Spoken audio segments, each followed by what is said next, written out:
I'm Sarah Arnold and I'm a research leader in applied entomology, and I'm based here at East Malling. Most of my projects are around pollination. I'm particularly looking at different aspects of pollination of soft fruit crops, especially strawberry and blackberry, in protected systems. So those are things like polytunnels, glasshouses and polyhouses, where the crop is grown under some sort of film or a similar panelling that means that the pollinators that you've got are the ones that you put in and not very much else can enter the system.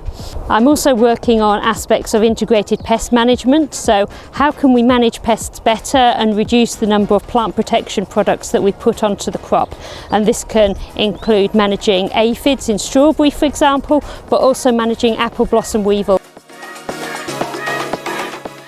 We really need fruit in our diets because it's a really important way for us to get vitamins, and ideally we should be producing as much as we can in the UK, and we should be doing that in a sustainable way.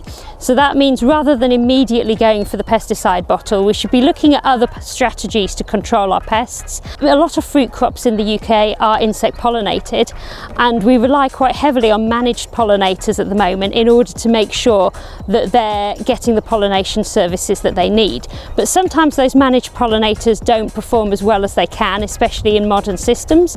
So I'm interested in ways that we can make them better so that we can have high quality, nutritious and sustainable fruit and other foods in our diets.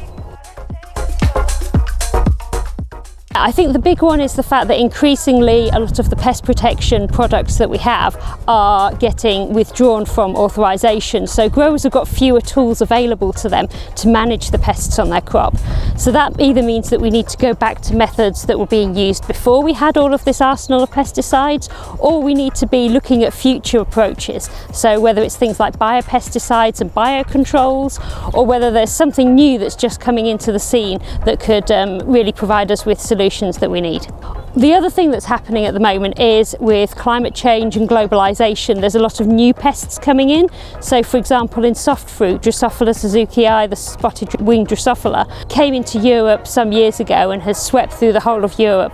And now it's so common in so many fruit crops and it's really difficult to tackle. So that'll be just one of many invasive and exotic pests that are starting to come into the UK, and we need ways to tackle them as well.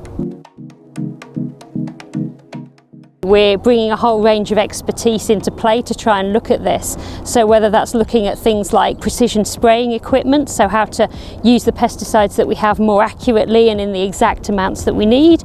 We've got genetic tools, so looking at some of the underpinning genetics and ways to tackle pests and identify pests better. But we're also looking at things like how to manage habitats so that there's more of a bank of natural enemies available to growers, parasitoids and predators that can move into the crop and help to wipe out some of those pests. And in the same way, we know increasingly that more of a diversity of pollinators, so different species working together, give you better overall pollination services and better overall fruit. So we're looking at how we can enhance some of those natural pollinators to get them working as well as possible. Started my scientific career really looking at bumblebee behaviour in different lighting conditions and how they respond to colours of flowers, but that's led me into gradually a more applied mindset over the course of my career. I've worked a little bit on post-harvest pests, so the insects that infest stored grains.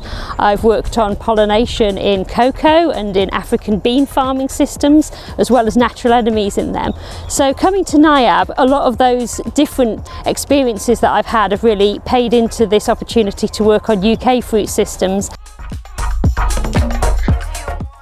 Partly it's just that I love working with insects. I find them fascinating, just the diversity of behaviours that they show, the diversity of morphologies that they have, from massive bumblebees through to tiny midges, and there's just so much more to be discovered all the time. So that does really get me going.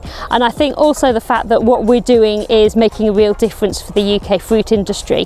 It's really exciting to do something real and know what impact it has the potential to make.